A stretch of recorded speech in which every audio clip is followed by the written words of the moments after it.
se remémore tout autant qu'il invente l'écrivain Jean Anglade, qui depuis 1915 embrasse aujourd'hui de son existence un siècle complet. Il faut vous dire que j'ai commencé l'école avec beaucoup de retard, parce que quand je suis allé à l'école pour la première fois, à un endroit qui s'appelle à Thiers-le-Moutier, je ne savais ni lire ni écrire, et je leur ai dit à tous, en parlant patois, ils ne savent pas lire, je ne sais pas lire.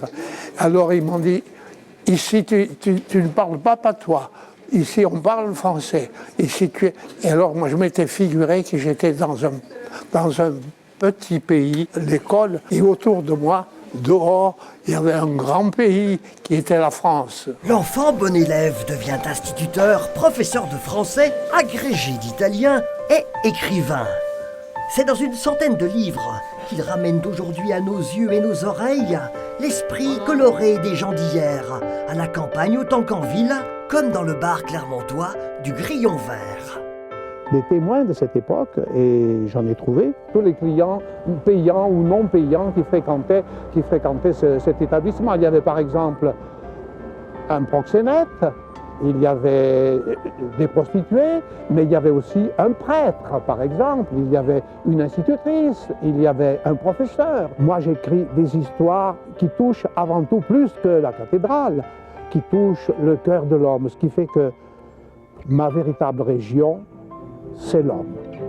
Les gens des pays d'Auvergne tiennent une place majeure dans les livres de l'écrivain pour révéler aux Auvergnats plus jeunes d'aujourd'hui leurs racines.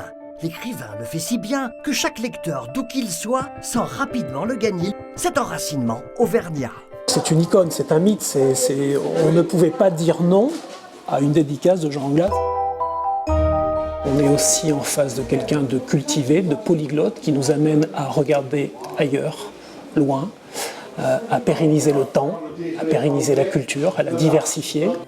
Jean Anglade est aujourd'hui attelé au nouvel ouvrage qu'il nous offrira en 2016. L'histoire de deux vieillards qui n'ont plus de famille et vont tomber en amour.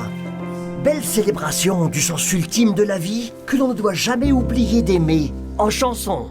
Quando saremo fora della Valsugana e a riveder la mamma a saper come la sta, la mamma la sta bene, il papa le ammala. Je crois que vaut mieux que je m'arrête pas, parce que vous n'arrivez pas à suivre.